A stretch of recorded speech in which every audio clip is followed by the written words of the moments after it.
നമസ്കാരം. കേരളത്തിലെ ഏറ്റവും വലിയ ജനകീയ വാർത്താ മണിക്കൂറിലേക്ക് എല്ലാ പ്രിയപ്പെട്ട പ്രേക്ഷകർക്കും സ്വാഗതം. നമ്മൾ ആരംഭിക്കുകയാണ് പൊതുജനം കഴുതയല്ല സർ.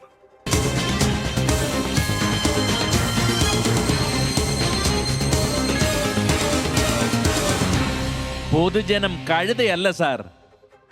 പ്രിയപ്പെട്ട പ്രേക്ഷകരെ, അപ്പോൾ ഏതെങ്കിലും ജനകീയ വിഷയങ്ങൾ ഞങ്ങൾ അറിയിക്കേണ്ടതുണ്ടെങ്കിൽ 0484-280-510 എന്ന നമ്പറിൽ വിളിക്കുക. നേരിട്ട് ആ ജനകീയ വിഷയങ്ങൾ ശ്രദ്ധയിൽ കൊണ്ടുവരാം. ഏതെങ്കിലും ദൃശ്യങ്ങളോ വാർത്തകളോ ഒക്കെ വാട്സാപ്പിലൂടെ അയച്ചു തരാനും അവസരമുണ്ട്. 6225968937 ഈ നമ്പറിൽ വാട്സാപ്പ് വഴി ദൃശ്യങ്ങൾ വാർത്തകളൊക്കെ ഞങ്ങളിലേക്ക് എത്തിക്കാം. ഇന്നത്തെ വാർത്താ ദിനത്തിലെ പ്രധാനപ്പെട്ട ഒരു വാർത്തയിലേക്കാണ് നമ്മൾ ആദ്യം പോകുന്നത്. ദ ഹിന്ദു പത്രത്തിന് അഭിമുഖം നൽകിയത് PR ഏജൻസി വഴിയെന്ന ആരോപണം തള്ളി മുഖ്യമന്ത്രി പിണറായി വിജയൻ. തനിക്കും സർക്കാരിനും PR ഏജൻസിയുമായി ബന്ധമില്ലെന്നും ഇതിനായി പണം ചെലവഴിച്ചിട്ടില്ല എന്നുമാണ് മുഖ്യമന്ത്രിയുടെ വിശദീകരണം. അഭിമുഖ സമയത്ത് ഒപ്പമുണ്ടായിരുന്നത് CPIM മുൻ MLA TK ദേവകുമാറിന്റെ മകനാണെന്ന 24 വാർത്ത മുഖ്യമന്ത്രി സ്ഥിരീകരിച്ചു.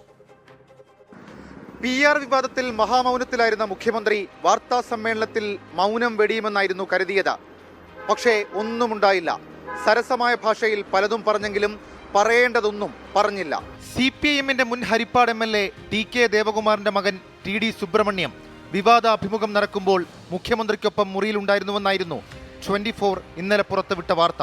ഇത് മുഖ്യമന്ത്രി സ്ഥിരീകരിച്ചു.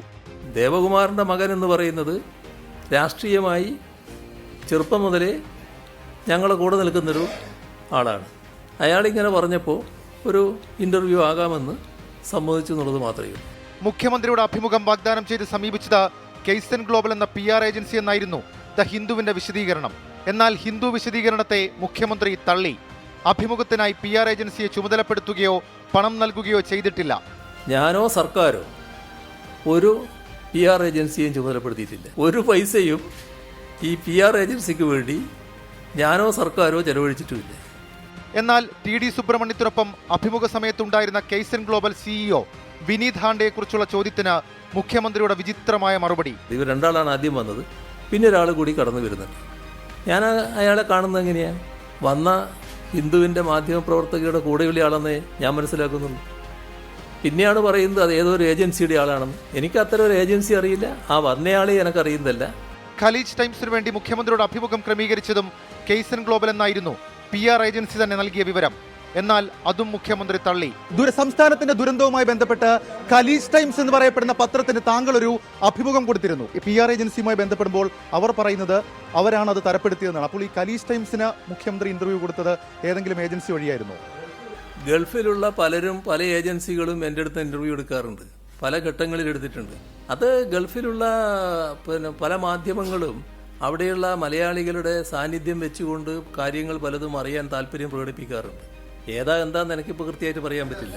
അവശേഷിക്കുന്ന ചോദ്യങ്ങൾ പലതാണ്. പക്ഷേ അതിനൊന്നും മുഖ്യമന്ത്രിയോ CPMോ ഇനി പ്രതികരിച്ചേക്കില്ല. കാരണം PR വിവാദം ഒരു ഊരാ കുടുക്കാണ്. ഷഫീദ് റൗത്തർ, 24 തിരുവനന്തപുരം. തലസ്ഥാന നഗരിൽ നിന്നുള്ളൊരു വാർത്തയിലേക്കാണ് ഇനി നമ്മൾ പോകുന്നത്. തിരുവനന്തപുരത്ത് യാത്രാ ദുരിതത്തിന് പരിഹാരമാകുന്നില്ല. അലൈൻമെന്റിൽ തീരുമാനമാകാതെ തിരുവനന്തപുരം മെട്രോ റെയിൽ പദ്ധതി അനന്തമായി നീളുകയാണ്. തലസ്ഥാനത്തെ മെട്രോ റെയിലിന്റെ അലൈൻമെന്റ് വെട്ടിച്ചുരുക്കാനാണ് സർക്കാരിന്റെ പുതിയ നിർദ്ദേശം. തിരുവനന്തപുരം മെട്രോ റെയിൽ പാതയുടെ നിർമ്മാണം അനന്തമായി നീളുന്നു. മെട്രോയുടെ ഭാഗമായി പ്രഖ്യാപിച്ച ശ്രീകാര്യം, ഉള്ളൂർ, പട്ടം ഫ്ലൈ ഓവറുകളിൽ ശ്രീകാര്യം ഫ്ലൈ ഓവർ മാത്രമാണ് നിർമ്മാണ ഘട്ടത്തിലേക്ക് എത്തിയത്. ഭൂമി ഏറ്റെടുക്കൽ പൂർത്തിയായെങ്കിലും മറ്റു ഫ്ലൈ ഓവറുകളുടെ കാര്യം ഫയലിൽ മാത്രം ഒതുങ്ങി. കഴിഞ്ഞ UDF സർക്കാരിന്റെ കാലത്താണ് കൊച്ചി മെട്രോ റെയിൽ ലിമിറ്റഡ് മാതൃകയിൽ തിരുവനന്തപുരത്തും കോഴിക്കോട്ടും മെട്രോ നടപ്പാക്കാൻ തീരുമാനിച്ചത്. കേരള റാപ്പിഡ് ട്രാൻസിറ്റ് കോർപ്പറേഷൻ ലിമിറ്റഡിനായിരുന്നു മെട്രോ നടപ്പാക്കാനുള്ള ചുമതല. 2014 ഡൽഹി മെട്രോ റെയിൽ കോർപ്പറേഷൻ ആദ്യത്തെ വിശദ പദ്ധതി രേഖ സംസ്ഥാനത്തിന് നൽകി. സാഹചര്യം മാറിയതോടെ പുതിയ DPR തയ്യാറാക്കാൻ സംസ്ഥാനം ആവശ്യപ്പെട്ടു. 2021 പുതിയ പദ്ധതി വിശദരേഖ നൽകിയെങ്കിലും റെയിൽവേ പദ്ധതികൾ നടപ്പാക്കാൻ ഒന്നിലധികം സ്ഥാപനങ്ങൾ വേണ്ടെന്ന് കേന്ദ്ര സർക്കാർ നിർദ്ദേശത്തോടെ റാപ്പിഡ് ട്രാൻസിറ്റ് കോർപ്പറേഷൻ ലിമിറ്റഡിനെ പിരിച്ചുവിട്ട് മന്ത്രിസഭ കൊച്ചി മെട്രോ റെയിൽ ലിമിറ്റഡിനെ പദ്ധതിക്കായി നിയോഗിച്ചു. KMRL പദ്ധതി ഏറ്റെടുത്ത ശേഷം സമഗ്ര ഗതാഗത പദ്ധതി തയ്യാറാക്കി. ഇതിന്റെ അടിസ്ഥാനത്തിലാണ് തലസ്ഥാനത്തെ മെട്രോ റെയിൽ പള്ളിപ്പുറം ടെക്നോസിറ്റിക്ക് സമീപത്ത് ടെർമിനൽ നിർമ്മിച്ച പുത്തിരിക്കണ്ടം മൈതാനം വരെ നീളുന്ന റൂട്ട് പരിഗണിച്ചത്. എന്നാൽ കഴക്കൂട്ടം ടെക്നോ പാർക്കിന് സമീപം മെട്രോ ടെർമിനലും ഷണ്ടിംഗ് യാർഡ് നിർമ്മിക്കുന്ന തരത്തിൽ അലൈൻമെന്റ് പുതുക്കാനാണ് ഗതാഗത വകുപ്പിന്റെ പുതിയ നിർദ്ദേശം. ആദ്യ അലൈൻമെന്റ് പ്രകാരം നഗരത്തിലെ തിരക്കിലേക്ക് കടക്കാതെ തന്നെ മെട്രോയിൽ സഞ്ചരിക്കാവുന്ന തരത്തിലായിരുന്നു രൂപീകരണം. എന്നാൽ സാങ്കേതിക കാരണങ്ങൾ ചൂണ്ടിക്കാട്ടി അലൈൻമെന്റ് അട്ടിമറിക്കുന്നതോടെ മെട്രോയുടെ പ്രസക്തി നഷ്ടപ്പെടുമെന്നാണ് വിദഗ്ധർ പറയുന്നത്. ടെക്നോ പാർക്കിന് സമീപമാണ് ടെർമിനൽ വരുന്നതെങ്കിൽ ഗതാഗത കുരുക്കും രൂക്ഷമാവാനുള്ള സാധ്യതയുണ്ട്. ദേശീയപാതയിലൂടെയാണ് മെട്രോ ലൈൻ കടന്നു പോകേണ്ടത്. ഇതിൽ 5 കിലോമീറ്ററോളം എലവേറ്റഡ് പാതയായതിനാൽ പുതിയ തൂണുകൾ നിർമ്മിക്കേണ്ടി വരും. ദേശീയപാത പണികൾ അതിനു മുമ്പ് പൂർത്തിയാക്കുന്നതിനാൽ പുതിയ തൂണുകൾ നിർമ്മിക്കാൻ ഹൈവേ അതോറിറ്റി അനുമതി നൽകാനും സാധ്യതയില്ല. അങ്ങനെയാണെങ്കിൽ പദ്ധതിക്ക് വീണ്ടും കാലതാമസം നേരിടും. കൊച്ചി മെട്രോയേക്കാൾ കൂടുതൽ യാത്രക്കാർ തിരുവനന്തപുരം നഗരത്തിലെ മെട്രോയിൽ യാത്ര ചെയ്യാനുണ്ടാകുമെന്നാണ് കണക്കുകൂട്ടൽ. അതങ്ങനെ യാഥാർത്ഥ്യമായാൽ നഗരത്തിന്റെ ഗതാഗത കുരുക്കിന് ഒരു പരിധിവരെ പരിഹാരമാകും. 2014 പ്രാരംഭ പ്രവർത്തനങ്ങൾ ആരംഭിച്ചതാണ്. DPRും റൂട്ടും ഇടയ്ക്കിടയ്ക്ക് ഇങ്ങനെ മാറ്റുന്നത് പദ്ധതി അനന്തമായി ഇനിയും നീട്ടാനാണ് സാധ്യത. ഹരികൃഷ്ണൻ, 24, തിരുവനന്തപുരം.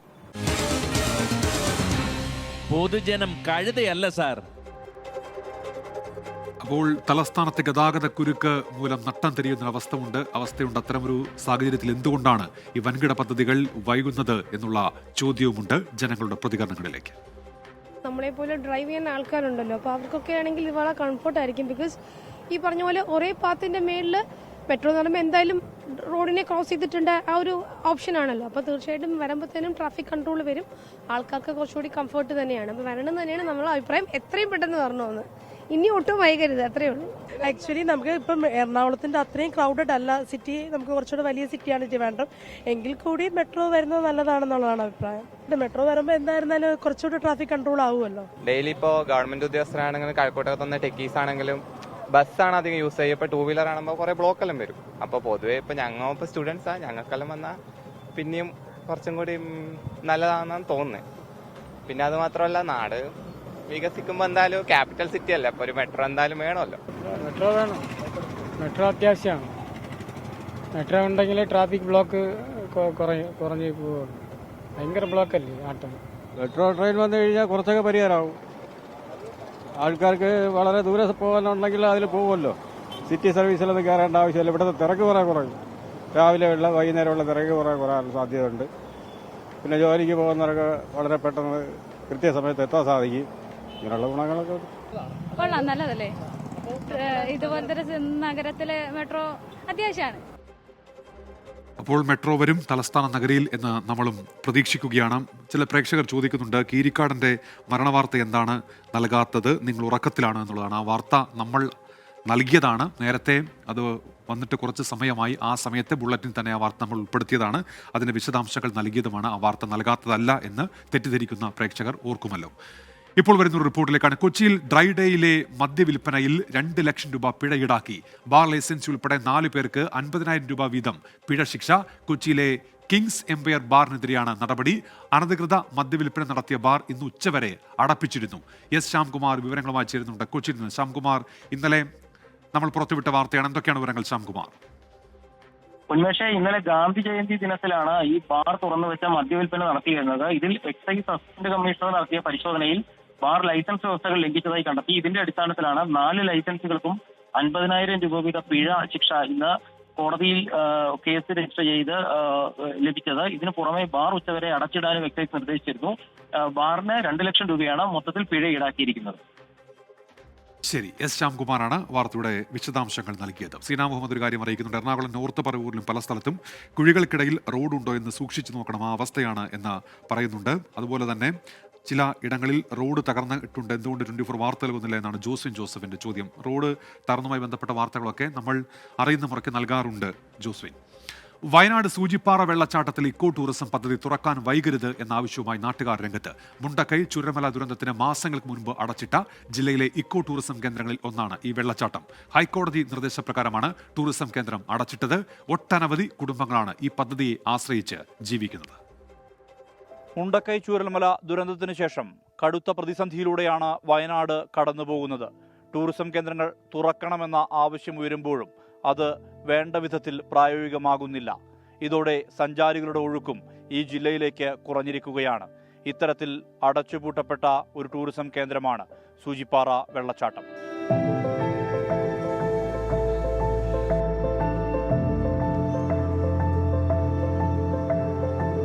മാനന്തവാടി പാക്കത്ത് വനം വകുപ്പ് ജീവനക്കാരൻ പോളിനെ കാട്ടാന കൊലപ്പെടുത്തി.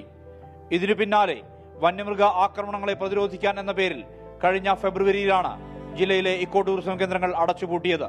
പ്രകൃതി സംരക്ഷണ പ്രവർത്തകരുടെ സംഘടന ഹൈക്കോടതി സമീപിച്ചതോടെ ടൂറിസം കേന്ദ്രങ്ങൾ അടച്ചിടൽ തുടർന്നു.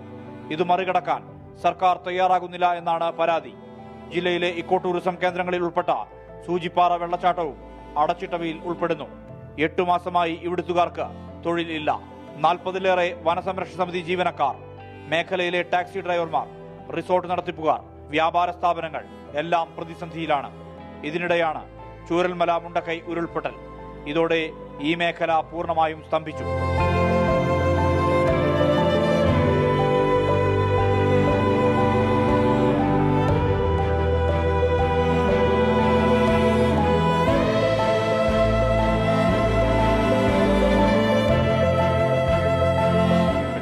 അടച്ചു കഴിഞ്ഞാൽ ഒരു 10 അല്ലെങ്കിൽ 15 ദിവസം കഴിയുമ്പോൾ തുറക്കുമെന്നാണ് നമ്മൾ വിചാരിച്ചത്. ഇവിടെ ബിസിനസ്സുകാരും എല്ലാവരും ഇതിനെ ആശ്രയിച്ച് പ്രത്യക്ഷമായിട്ട് 48 സ്റ്റാഫ് PSSൻ്റെ ഗൈഡ് ജോലി ചെയ്യുന്നുണ്ട്.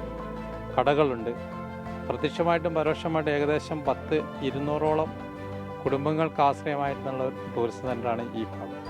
2019 ഉരുൾപൊട്ടലുണ്ടായ പുത്തുമലയ്ക്ക് സമീപത്ത് സിപ്പ് ലൈൻ പ്രവർത്തിച്ചിരുന്നു. ഇതോടെ ഈ മേഖലയിൽ കടകളും സ്ഥാപനങ്ങളും സജീവമായിരുന്നു. ഇവിടേക്ക് വിനോദസഞ്ചാരികളുടെ ഒഴുക്കുമുണ്ടായി. സാധാരണഗതിയിലേക്ക് ജീവിതം മാറുന്നതിനിടെയാണ് ചൂരൽമല മുണ്ടക്കൈ ഉരുൾപൊട്ടൽ. നമ്മൾ ചെറിയ സ്ഥാപനം എന്ന് പറഞ്ഞാൽ സിപ്പ് ലൈനും കാര്യങ്ങളൊക്കെയാണ്. പിന്നെ 900 കണ്ടി, അതിന് പുറമെ വേറൊരു സിപ്പ് ലൈനും കാര്യങ്ങളുണ്ട്. ഇങ്ങോട്ടേക്കും 2-3 വെള്ളച്ചാട്ടങ്ങളും കാര്യങ്ങളൊക്കെ ഉണ്ട്. മെയിനായിട്ട് നമുക്ക് ഈ ഭാഗത്തോട്ട് ഉരുൾപൊട്ടലിന് ശേഷം ബുദ്ധിമുട്ടാണ്. കാരണം അതിന് ശേഷം ടൂറിസ്റ്റുകളൊന്നും വയനാട്ടിലോട്ടും വരുന്നില്ല, ഈ ഭാഗത്തോട്ടും വരുന്നില്ല. നമ്മളിപ്പോൾ 2 മാസം കഴിഞ്ഞു, 60 ദിവസത്തിന് മേലെയായി. കേരളത്തിലെ മറ്റെല്ലാ ഇക്കോ ടൂറിസം കേന്ദ്രങ്ങളും തുറന്ന് പ്രവർത്തിക്കുമ്പോഴാണ് വയനാടിന് മാത്രം ഈ ദുർഗതി. കൃഷി തകർന്ന് നടുവൊടിഞ്ഞവരാണ് വയനാട്ടുകാർ. പ്രധാന ആശ്രയം ടൂറിസമാണ്. സൂചിപ്പാറയടക്കം പൂട്ടിയിട്ടിരിക്കുന്ന ഇക്കോ ടൂറിസം കേന്ദ്രങ്ങൾ തുറന്ന് പ്രവർത്തിച്ചില്ലെങ്കിൽ കടുത്ത സാമ്പത്തിക പ്രതിസന്ധിയെ നേരിടേണ്ടി വരുമെന്നാണ് ഈ മേഖലയെ ആശ്രയിച്ച് കഴിയുന്നവർ പറയുന്നത്. ടൂറിസമല്ലാതെ വയനാടിന്റെ ഉണർവിന് മറ്റ് വഴികളില്ല. അടഞ്ഞുകിടക്കുന്ന ടൂറിസം കേന്ദ്രങ്ങൾ തുറന്നുകൊടുക്കണം. അതിനുവേണ്ടിയുള്ള ഇടപെടൽ സർക്കാരിന്റെ ഭാഗത്തു നിന്ന് ഉണ്ടാകണം. ഈ മേഖലയെ ആശ്രയിച്ച് ജീവിക്കുന്നവർക്ക് പറയാനുള്ളത് ഇക്കാര്യമാണ്. മനു ദാമോദരനൊപ്പം സുർജിത് അയ്യപ്പത്ത്, 24 വയനാട്. പൊതുജനം കഴുതയല്ല സാർ. റിപ്പോർട്ടിൽ സുർജിത്ത് സൂചിപ്പിച്ച പോലെ തന്നെ ഒട്ടനവധി ആളുകളുടെ ഉപജീവന മാർഗമാണ്. പ്രതികരണങ്ങളിലേക്കാണ് ഇനി. മക്കളുടെ വിദ്യാഭ്യാസം, നമ്മളെ ലോണുകൾ, കാര്യങ്ങളെല്ലാം കൊണ്ട് ബുദ്ധിമുട്ട് തന്നെയാണ്. ഇവിടുത്തെ ഗൈഡാണ്. 8 മാസമായിട്ട് ആർക്കും തൊഴിലില്ല. ഞങ്ങൾക്ക് കിട്ടുന്ന കുറച്ച് പൈസ അതിൽ ഞങ്ങൾ ജീവിച്ചും കൊണ്ടുണ്ടായിരുന്നതാണ്. ഇപ്പം അതും ഇല്ലാതെയായി. പിന്നെ അതിൻ്റെ ഇടയ്ക്ക് പ്രളയവും വന്ന്. അപ്പം ഞങ്ങളെ അവസ്ഥയൊന്നും ആർക്കും പറയാതെ ഇരിക്കുന്നതാണ് നല്ലത്. അവരവരെ വീട്ടിലേക്ക് വന്ന് കണ്ടാലും മനസ്സിലാവും എല്ലാവർക്കും. പിന്നെ ഇടയ്ക്കിടയ്ക്ക് ഇത് പൂട്ടിയിടും. അന്ന് തുറക്കുമായിരുന്നു, കുഴപ്പമില്ലായിരുന്നു. പക്ഷേ ഇത് കുറേ കാലം നീണ്ടു പോയപ്പോൾ ഇനി മുന്നോട്ട് എങ്ങനെയാണ് ജീവിക്കേണ്ടതെന്ന് ഞങ്ങൾക്കറിയില്ല. ചായക്കട, അത് ഒരുപാട് പെട്ടിക്കടക്കാരുണ്ട്. അതുമായി അതിനെ ആശ്രയിച്ച് കഴിയുന്ന ആളുകൾ, അവർ വരുമാനം മൊത്തത്തിൽ നിലച്ചിരിക്കുകയാണ്. ഇപ്പോൾ ഈ ചൂരൽമല മുണ്ടക്കൈ ഉരുൾപൊട്ടലിൽ ഈ വില്ലേജിൽ ഞങ്ങൾ ഈ 9ാം വാർഡിനെ ഒരു ഇതിന് ഉൾപ്പെടുത്തിയിട്ടില്ല, ഒരു കാര്യത്തിനും. ഒരു അടിയന്തര സഹായം 10,000 രൂപ അത് ഞങ്ങൾക്ക് കിട്ടിയിട്ടില്ല. പിന്നെ ഒരു കുടുംബത്തിലെ ഒരാൾക്ക് 300 രൂപ വെച്ചിട്ട് 2 പേർക്ക് കൊടുക്കുമെന്ന് പറഞ്ഞു, അതും ഞങ്ങൾക്ക് കിട്ടിയിട്ടില്ല. ഞങ്ങൾക്ക് ജോലിയും കാര്യങ്ങളും ഒന്നുമില്ല. അന്ന് മുതൽ ഇന്നേ വരെ ഞങ്ങൾ എല്ലാവരും വീടുകളിൽ നിൽക്കുകയാണ്. നമ്മൾ കൂലിപ്പണിക്കാണ്ടാണ്. എന്നാലും ഇത് തുറന്നാലേ നമുക്കും ഉപജീവനമുള്ളൂ. അല്ലെങ്കിൽ നമ്മൾ ദുരിതത്തിലാണ് മൊത്തത്തിൽ. കുട്ടി കോക്ലിയർ ഇംപ്ലാന്റ് ചെയ്തുകൊണ്ട് കൊണ്ട് ചാർജ് ചെയ്യണത്, അതൊന്നും ക്യാമ്പ് പോയാൽ നടക്കില്ല. ഇപ്പോൾ കുട്ടീൻ്റെ മെഷീൻ വരെ കംപ്ലൈൻ്റ് ആയിട്ട് മാറ്റാൻ വരെ 10 പൈസ കയ്യില്ല. സർക്കാരാണ് നമുക്ക് ഒരു ആനുകൂല്യങ്ങളും തരുന്നില്ല. അപ്പോൾ ഇക്കോ ടൂറിസം കേന്ദ്രം തുറക്കണം, അതുവഴി അവരുടെ ഉപജീവന മാർഗം അത് തുറന്നു നൽകണം എന്നാണ് ഇപ്പോൾ ഉയരുന്ന ആവശ്യം. ചില പ്രതികരണങ്ങളിലേക്ക് കൂടി നിതീഷ് കുമാർ പറയുന്നുണ്ട്. മുടവൻമുകൾ വാർഡിന്റെ ശോചനീയാവസ്ഥ പരിഹരിക്കാൻ ഇടപെട്ടുകൂടെ 24 എന്ന് ചോദിക്കുന്നുണ്ട്. നമ്മുടെ ബ്യൂറോ ഓഫീസിൽ സമീപിച്ചാൽ മതി, അവർ എത്തി അതുമായി ബന്ധപ്പെട്ട വാർത്ത ചെയ്യും. ശ്യാം ശശി ടൂറിസം കേന്ദ്രങ്ങളിലെ വൃത്തിഹീനമായ അവസ്ഥ ചൂണ്ടിക്കാണിക്കുന്നുണ്ട്. അതിൽ അബ്ദുൽ ഹമീദ് മൂന്നാറിൽ അവിടെ ഇത്തരത്തിൽ വൃത്തിഹീനമായ സാഹചര്യമുണ്ട്, പബ്ലിക് ടോയ്ലറ്റുകളൊക്കെ ഇല്ലാത്ത സാഹചര്യമുണ്ട് എന്ന് പറഞ്ഞ ആ വിഷയത്തിൽ ഇടപെടൽ വേണമെന്ന് ആവശ്യപ്പെടുന്നുണ്ട്. അങ്ങനെ വിവിധ വിഷയങ്ങളിൽ പ്രേക്ഷകരുടെ പ്രതികരണങ്ങൾ വരുന്നു. വിശ്വനാഥൻ KP പറയുന്നത് തൃശൂർ ഗുരുവായൂർ റോഡ് എന്ന് നന്നാകും എന്നുള്ളതാണ്. റോഡിന്റെ ശോചനീയാവസ്ഥയാണ് അദ്ദേഹവും ഇപ്പോൾ ചൂണ്ടിക്കാണിക്കുന്നത്. പ്രിയപ്പെട്ട പ്രേക്ഷകരെ, അപ്പോൾ PV അൻവർ MLA നാളെ നിയമസഭാ സമ്മേളനം ആരംഭിക്കുമ്പോൾ ഇനി മുതൽ ഭരണപക്ഷത്തിന്റെ ഭാഗത്തായിരിക്കില്ല. പ്രതിപക്ഷത്തേക്ക് PV അൻവർ MLAയുടെ സ്ഥാനം മാറ്റിയിരിക്കുന്നു. വിശദാംശങ്ങളുമായി ഇപ്പോൾ ഷഫീദ് റാവുത്തർ ചേരുന്നുണ്ട് തിരുവനന്തപുരത്ത് നിന്ന്. ഷഫീദ്, സ്ഥാനമാറ്റം സംബന്ധിച്ച വിവരങ്ങൾ. ഉന്മേഷ്, മുഖ്യമന്ത്രിയും സർക്കാരുമായി പരസ്യയുദ്ധം പ്രഖ്യാപിച്ച PV അൻവർ കഴിഞ്ഞ നിയമസഭാ സമ്മേളനം വരെ ഭരണപക്ഷത്തായിരുന്നുവെങ്കിൽ ഇനി മുതൽ, അതായത് നാളെ സഭ ചേരും മുതൽ PV അൻവർ പ്രതിപക്ഷത്തായിരിക്കും. നിയമസഭയിൽ അൻവറിന്റെ സ്ഥാനം പ്രതിപക്ഷത്തേക്ക് മാറ്റി ഇപ്പോൾ തീരുമാനമായിട്ടുണ്ട്. CPM പാർലമെന്ററി കാര്യ സെക്രട്ടറി T രാമകൃഷ്ണന്റെ കത്തിന്റെ അടിസ്ഥാനത്തിലാണ് ഇങ്ങനെയൊരു തീരുമാനം എടുത്തത്. പാർട്ടി അംഗമല്ലാത്തതുകൊണ്ട് അൻവറിനെതിരെ മറ്റു നടപടികളിലേക്കൊന്നും കടക്കാൻ CPM-ന് കഴിയില്ലായിരുന്നു. പക്ഷേ പാർലമെന്ററി അല്ലെങ്കിൽ പാർലമെന്ററി പാർട്ടി തീരുമാനം എന്ന രീതിയിലാണ് ഇപ്പോൾ ഈ തീരുമാനം TP രാമകൃഷ്ണൻ ഇതുമായി ബന്ധപ്പെട്ട് അറിയിച്ചത്. ഈ സീറ്റ്, അൻവറിന്റെ പുതിയ സീറ്റ് മഞ്ചേശ്വരം MLA AK അഷ്റഫിന്റെ അടുത്തായിരിക്കും. ഉന്മേഷ്. ശരി, ഷഫീദ് റാവുത്തറാണ് വിശദാംശങ്ങൾ നൽകിയത്. നാളെ മുതൽ PV അൻവർ MLA-യുടെ സ്ഥാനം നിയമസഭ ആരംഭിക്കുമ്പോൾ പ്രതിപക്ഷ നിരയിലായിരിക്കും. ഈ കീരിക്കാടൻ ജോസിന്റെ വാർത്ത എന്താണ് നൽകാത്തതെന്ന് പ്രേക്ഷകർ വീണ്ടും ചോദിക്കുന്നുണ്ട്. ഒന്നുകൂടി ഓർമ്മിപ്പിക്കുകയാണ്, നമ്മൾ ആ വാർത്ത നൽകിയതാണ്. കീരിക്കാടൻ ജോസിന്റെ മരണം, അത് സംബന്ധിച്ച വിശദാംശങ്ങൾ നമ്മൾ നൽകിയതാണെന്ന് ഒന്നുകൂടി അറിയിക്കുകയാണ്. മലപ്പുറം താനൂർ ഹാർബറിൽ മലിനജലവും മാലിന്യവും കെട്ടിക്കിടക്കുന്നു. തുറമുഖത്തോട് ചേർന്ന് താമസിക്കുന്ന കുടുംബങ്ങൾക്ക് കടുത്ത ആരോഗ്യ പ്രശ്നങ്ങൾ ഉണ്ടാക്കുന്നുവെന്നാണ് നാട്ടുകാരുടെ പരാതി. ശുചീകരണ പ്രവൃത്തികൾ നടത്താത്തതും ഡ്രൈനേജ് സംവിധാനം കാര്യക്ഷമം ആക്കാത്തതുമാണ് പ്രതിസന്ധിക്ക് കാരണം. ദിനേന ആയിരങ്ങൾ വരുന്ന ജില്ലയിലെ പ്രധാനപ്പെട്ട മത്സ്യബന്ധന തുറമുഖമാണിത്. വർഷങ്ങളായുള്ള പ്ലാസ്റ്റിക് മാലിന്യവും മത്സ്യമാലിന്യവും മലിനജലവും ഇവിടെ കെട്ടിക്കിടക്കുകയാണ്. മൂക്ക് പൊത്തിയല്ലാതെ ഇതുവഴി സഞ്ചരിക്കാനോ ഇവിടെ ജോലി ചെയ്യാനോ ആകില്ല.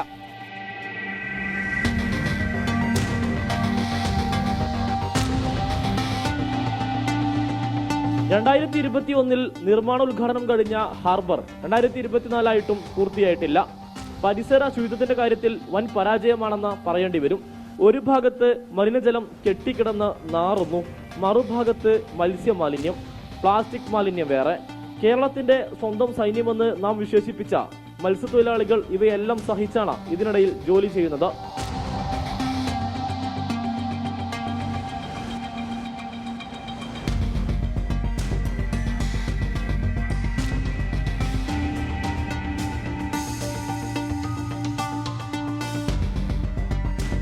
നമുക്ക് ജോലി ചെയ്യാൻ പറ്റിയ അന്തരീക്ഷമല്ല നിലവിൽ ഹാർബറിൽ ഉള്ളത്. നിങ്ങൾക്ക് ചുറ്റുപാട് നോക്കിയാൽ നിങ്ങൾക്ക് തന്നെ കാണാൻ പറ്റുന്ന വിഷയമാണ്. വളരെ ഭയാനകരമാണ്. മാറാ രോഗങ്ങളാണ്. നിപ്പ പോലുള്ള പലതരത്തിലുള്ള രോഗങ്ങൾ നമുക്ക് ചുറ്റുമുണ്ട്. ഇവിടെയൊക്കെ രോഗങ്ങൾ വന്നാൽ വിട്ടുപോകാൻ വലിയ പ്രയാസമാണ്. ഇവിടെ അത്രത്തോളം ചളിയാണ് ഇവിടെ കെട്ടുകിടക്കുന്നത്. ഉദ്ഘാടനം കഴിച്ച് ഈ ഹാർബർ അങ്ങനെ ഇട്ടുന്നതാണ്. ഇതിന്റെ ശോച്യാവസ്ഥ ഇതുവരെയും പരിഗണിച്ചിട്ടില്ല. ഒരാൾക്ക് മുത്തലപ്പുര പോകാണ്ടെങ്കിൽ ഇതിന്റെ പുറത്ത് പോകണം ഒരാൾക്ക്. ഇവിടെ ഇത് പണി തീർത്തിട്ടുണ്ട് ഉദ്ഘാടനം കഴിക്കാതെ. വളരെ ബുദ്ധിമുട്ടാണ്, പ്രയാസപ്പെട്ടാണ് ആളുകൾ ഇവിടെ നിൽക്കുന്നത്. ആധുനിക സംവിധാനം ഉപയോഗിച്ചുള്ള മാലിന്യ സംസ്കരണ പ്ലാന്റ് ഇല്ല. ഹാർബറിൽ വരുന്നവർക്ക് ശുചിമുറിയോ കുടിവെള്ളമോ ഇല്ല. ഡ്രൈനേജ് സംവിധാനവും കാര്യക്ഷമമല്ല. മത്സ്യബന്ധന ബോട്ടുകൾക്ക് ഇന്ധനം നിറക്കാൻ പെട്രോൾ പമ്പ് ഹാർബർ പദ്ധതിയുടെ ഭാഗമായി നിർമ്മിക്കുമെന്ന് പറഞ്ഞിരുന്നെങ്കിലും അതും യാഥാർത്ഥ്യമായില്ല. മാലിന്യ പ്രശ്നം അടിയന്തരമായി പരിഹരിക്കണമെന്നാവശ്യപ്പെട്ട താനൂർ നഗരസഭ ഹാർബർ എഞ്ചിനീയറിംഗ് വിഭാഗത്തിന് നോട്ടീസ് നൽകിയിട്ടുണ്ട്.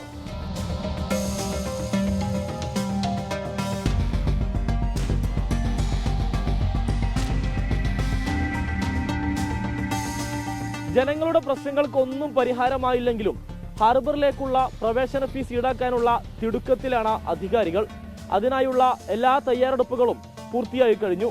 ഉടൻ തന്നെ പണപ്പിരിവ് ആരംഭിക്കുമെന്നാണ് വിവരം. ക്യാമറാമാൻ അബിദ് കല്ലായിക്കൊപ്പം സമീർ ബിൻ കരീം, 24 തിരൂർ. പൊതുജനം കഴുതയല്ല സാർ. അപ്പോൾ ആധുനിക സംവിധാനം ഉപയോഗിച്ചുള്ള സംസ്കരണ പ്ലാന്റ് ഇല്ലാത്തതാണ് താനൂർ ഹാർബറിലെ മാലിന്യ പ്രശ്നം രൂക്ഷമാക്കിയത്. പ്രദേശവാസികൾക്ക് പറയാനുള്ളത്, നിങ്ങൾക്കറിയാം, ഡ്രൈനേജുകൾ അശാസ്ത്രീയമായ പണി കൊണ്ട് വെള്ളം കെട്ടി നിന്നുകൊണ്ട് കുയ്യായിരിക്കുന്ന ഒരു സാഹചര്യങ്ങളാണ് ഉള്ളത്. ഇപ്പോൾ ജനങ്ങളെ മേൽ അടിച്ചേൽപ്പിച്ചുകൊണ്ട് ടോൾ പിരിവ് എടുക്കാൻ തീരുമാനിച്ചിരിക്കുകയാണ്. ബാത്റൂം എത്ര വൃത്തിയുണ്ടാവും ഇവിടുത്തെ? ഇങ്ങനെ തന്നെ കണ്ടാൽ അറിയാലേ ഇതൊരു ഹാർബറാണെന്നല്ലേ മനസ്സിലാക്കാൻ പറ്റോ? അങ്ങനത്തെ ഈ ഹാർബറിൽ നിങ്ങൾ പൈസ പിരിക്കാന്ന് പറഞ്ഞാൽ നടക്കുന്ന കാര്യമാണ്. ഹാർബറാക്കി ഉണ്ടാക്ക്, എന്നിട്ട് നിങ്ങൾ പൈസ 100 രൂപ വാങ്ങി 150 രൂപ വാങ്ങ്. അതാണ് മര്യാദ വേണ്ടിയത്. ഇതൊരു ഹാർബറല്ല. ഈ മന്ദിരിനോടും പറയണം ഇത് ഇതേമാതിരി ഒരു കെട്ടിടം അങ്ങോട്ടും ഇങ്ങോട്ടും എടുത്തിട്ടാണ് എന്നാലും ഹാർബറാവുള്ളൂ. ഇതൊരു തീപ്പെട്ടി പാറാന്ന് പറയും, അല്ലെങ്കിൽ മോർച്ചറി പാറാന്ന് പറയും. ഹാർബറായിട്ട് അംഗീകരിക്കാൻ കഴിയില്ല. മാലിന്യം പേറി എത്ര നാളായി ഈ മത്സ്യത്തൊഴിലാളികൾ ഇവിടെ ദുരിതം അനുഭവിക്കുന്നു. ശുദ്ധമായ മത്സ്യമായി വരുന്ന മത്സ്യങ്ങൾ നല്ല രീതിയിൽ മാർക്കറ്റിൽ നിന്ന് എത്തിക്കാൻ പറ്റാത്തൊരവസ്ഥയിലാണ് താനൂർ ഹാർബറിന്റെ അവസ്ഥ. ഇവിടെ ടോയ്ലറ്റ് സംവിധാനമില്ല. ആള് കിണറ്റി വീകണ്, ഒരു സൗകര്യമില്ല. ഇവിടെ പൈപ്പൊന്നുമില്ല. ഒരു പൈപ്പില്ല, ആള് കഴിയാൻ പള്ളിക്കുളത്തിൽ പോകണം. എല്ലാ പ്രേക്ഷകർക്കും ഒരിക്കൽ കൂടി പൊതുജനം കഴുതലസ് എന്ന പരിപാടിയിലേക്ക് സ്വാഗതം. പതിവ് ശൈലിയിൽ നിന്ന് വ്യത്യസ്തമായി ചിരിച്ചുകൊണ്ടാണ് ഇന്ന് മുഖ്യമന്ത്രി വാർത്താ സമ്മേളനം തുടങ്ങിയത്. മാധ്യമപ്രവർത്തകരുടെ ചോദ്യങ്ങൾക്ക് പലതിനും ചിരിച്ചുകൊണ്ട് തന്നെ മറുപടി. വാർത്താ സമ്മേളനത്തിലെ ചിരിയെ പ്രതിപക്ഷം വരെ ഇന്ന് ചോദ്യം ചെയ്തു.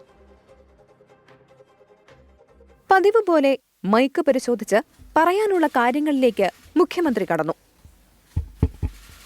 പ്രധാനപ്പെട്ടൊരു കാര്യം തൃശൂർ പൂരവുമായി ശബ്ദത്തിന് എന്തോ തകരാറുണ്ടല്ലോ CM എന്ന് മാധ്യമപ്രവർത്തകർ. അതെ, അതെന്താന്ന് ഞാൻ വന്നിരുന്നിട്ട് ഓഡിയോ നോക്കിയാൽ അങ്ങനെ ഇരിക്കും. മൈക്ക് ശരിയാക്കാൻ വന്ന ഓപ്പറേറ്ററോടും ചിരി. അതിനുശേഷം മൈക്കും മുഖ്യമന്ത്രിയും തമ്മിലുള്ള ബന്ധത്തെപ്പറ്റി 2 വാക്ക്. അത് മൈക്കിൽ എന്നോട് എപ്പോ ഇങ്ങനെയാണ്.